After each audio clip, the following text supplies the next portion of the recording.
Hello everyone, welcome back. In this video we're going to talk about expanding polynomials.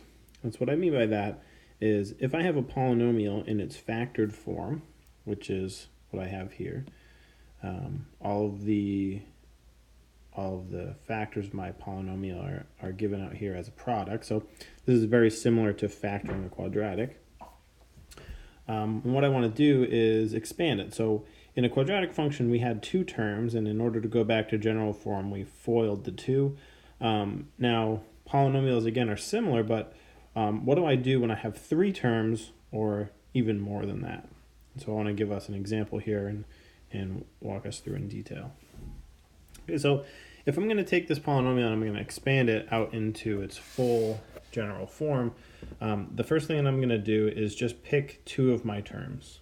Okay, so the process that we're going to go through is we're going to take these things one at a time, right? So I'm going to take one of my terms, I'm going to add one more in. So I'm not even going to think about my x minus 3 term yet. All I'm going to do is think about x minus 1, x minus 2, and I'm going to multiply these two together.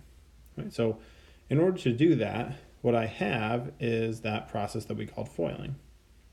So if you don't remember FOILing, if you go back to our quadratic function video, so it's explained in there in detail. All right, so FOILing, I'm going to FOIL these first two. So I take my first terms and I get an x squared, and then I take my outside terms, x times negative 2, and I get a minus 2x. My inside terms, negative 1 times x, I get a minus x. And my last terms, negative 1 times negative 2, is positive 2. Okay. And so what I did is I multiplied these first two terms together, but I can't forget about my x minus 3 out here on the outside. All right, so before I proceed, what I always want to do is combine my like terms so I have as few terms as I can get. Okay, so before moving on, let's go ahead and combine all of this. So what I'll see is that the x terms that I have, so I only have one x squared term, so that doesn't have anything to go with, but I have two x's, right? So I have minus 2x's and minus one more x, which would give me minus 3x's, so I can combine these together. And then this 2 doesn't have anything to combine with, so that'll be left alone.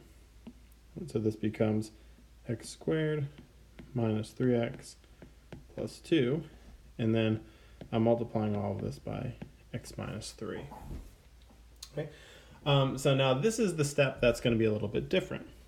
So what we'll see is when we did FOILing, I took this x term right here, and I made sure that I multiplied it by this x, and I made sure to multiply it by the 2. So this x got multiplied by everything that was in this term. And I did the same thing with negative 1. It got multiplied by the x, and it got multiplied by the negative 2. And so every term in here gets multiplied by every term in here. Okay, so that's a different way to think about FOILing, and that's going to help us when we move on. So I'm going to take this x minus 3, and what I have to do is make sure that this x gets multiplied by each of these three terms, and then this negative 3 has to get multiplied by each of these three terms. And so when I'm doing this, what I do is I start with my x, I'm going to multiply it by each of these three terms and see what I get. Okay, so let's go ahead and use a different color. So this x is going to get multiplied by these three terms. Okay, so x times x squared, this is going to give me an x cubed. X times negative 3x is going to give me minus 3x squared. And then x times 2 is going to give me a plus 2x. Okay, so I have this. Well, what I need to do next is I'm going to take this negative 3, and I'm going to make sure that I multiply it by all of these three terms. Okay. So the way I organize this is I'm going to, whenever I multiply something in, I'm going to line it up with the term that it corresponds to in blue. Okay, so this negative 3, the first thing I'm going to do is multiply it by this x squared. So I'm going to get negative 3x squared. And when I come down here, I'm going to look for my x squared terms, and I'm going to actually write it underneath, just so it helps me keep everything organized. Okay, so negative 3 times x squared is going to be down here. Right, so that was the negative 3 times x squared.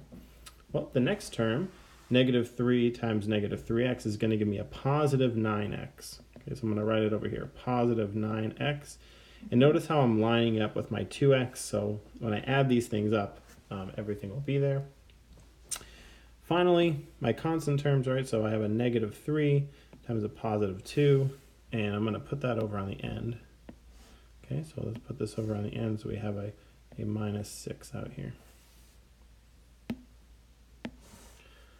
All right, well, I put all these things together, so what I have to do is I have to add them up, and then what I get is, well, I only have x cubed, that's the only x cubed I have, so that becomes x cubed. Negative 3x squared minus 3x squared, so if I have negative 3x squared and I take away 3 more x squared, I would have negative 6x squareds. I have 2x and I add 9x's, now I have 11x's, so that's 11x. And then negative 6 on the end is over here. So here's my polynomial p of x. And what I've done is I've expanded everything into its general form. Okay, so if I wanted to know, say, what the leading coefficient was or what my constant term was, if I expand everything out, I can now identify those. And something that's very interesting to me is that if I come up here, I notice I had 3 roots, x minus 1, x minus 2, x minus 3, right? So these correspond to roots of positive 1, positive 2, and positive 3. So there are 3 of them, and I have a degree 3 polynomial. So I think that's pretty interesting. And so what we can see, what we'll discuss later, is how many roots, how does that correspond to the degree of our polynomial. All right, so let's pause it here. I'm going to do another example, so we'll come back then. All right, so I cleaned everything up, and we're back with a new polynomial. I'm still calling it p of x for polynomial, and it's defined this way: x squared plus 1 times x plus 1 squared. So I look at this polynomial, and what I would like to do is expand it out and see if I can get it into its general form. All right, so if I take this apart, the thing that I notice is this term right here is squared. So I'm going to have to think about this term and what it means. So the x plus 1 squared, what I can do is I can write it this way, right? It's x squared plus 1. That comes from my first part. And this is times x plus 1 times x plus 1. Okay, so this x plus 1 squared is now here, x plus 1 times x plus 1. Okay, so what you want to do moving forward is pick 2 of your terms. So if I look here, there are 2 terms. I have x squared plus 1, this x plus 1, and this x plus 1. So there's actually 3 terms. So I get to pick any 2 of them. It doesn't actually matter which order that I pick them in, as long as I just pick 2. So if you want to start with the first 2, if you want to take this term and multiply them together, you could do that. That could be a way to start out. Or if you wanted to take this term and multiply them together first, that's going to work out as well. So what I would like to do is I'm actually going to start and I'm going to pick these 2. Okay, so what I want to do is I want to multiply these 2 together and see what happens. Okay, so I get x plus 1 times x plus 1. And this is a foiling.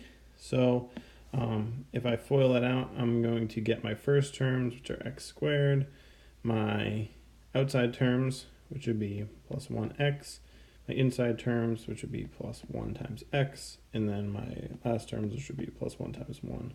Is 1. Okay. So I get this. And that all simplifies down. Right, so my x's come together, and I get this is x squared plus 2x plus 1. So x squared plus 2x plus 1. Right, so what I have to remember is I still have this x squared plus 1 term that I have to bring down. So I have an x squared plus 1 here times x squared plus 2x plus 1. Right, so the key to expanding polynomials is just to remember that in one of these terms, so if I pick one of them, I just have to make sure that every term in here gets multiplied by every term in here. So this x squared is going to get multiplied by all of these terms, and this 1 is going to get multiplied by all of these terms as we move across.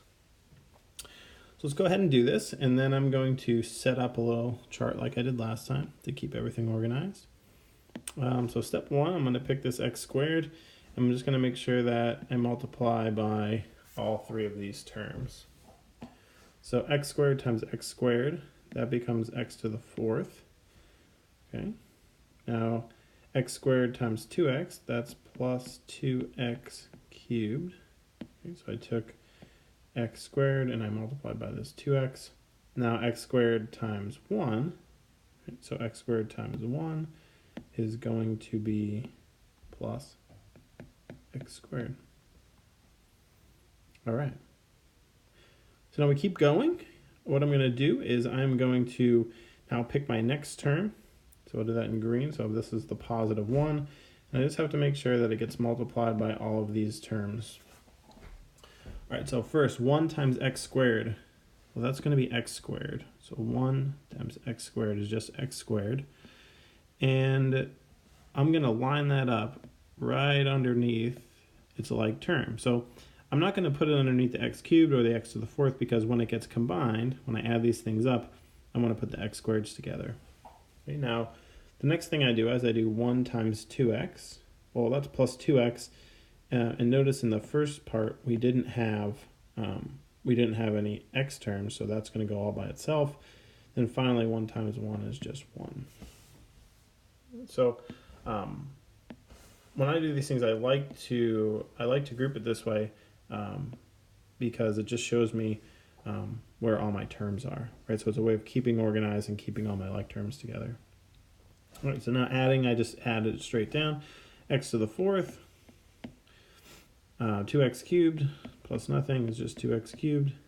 X squared and x squared, so I have 2x squareds. 2x plus nothing is just 2x. And then 1 plus nothing is just 1. Right, so if I expand everything out, here's my polynomial, p of x in its general form is x to the 4th plus 2x cubed plus 2x squared plus 2x plus 1. Right, so this was a degree 4 polynomial. So some nice advantages to having it in general form, but also some nice advantages to having it in factored form. So I hope this video helps, and I'll see you next time.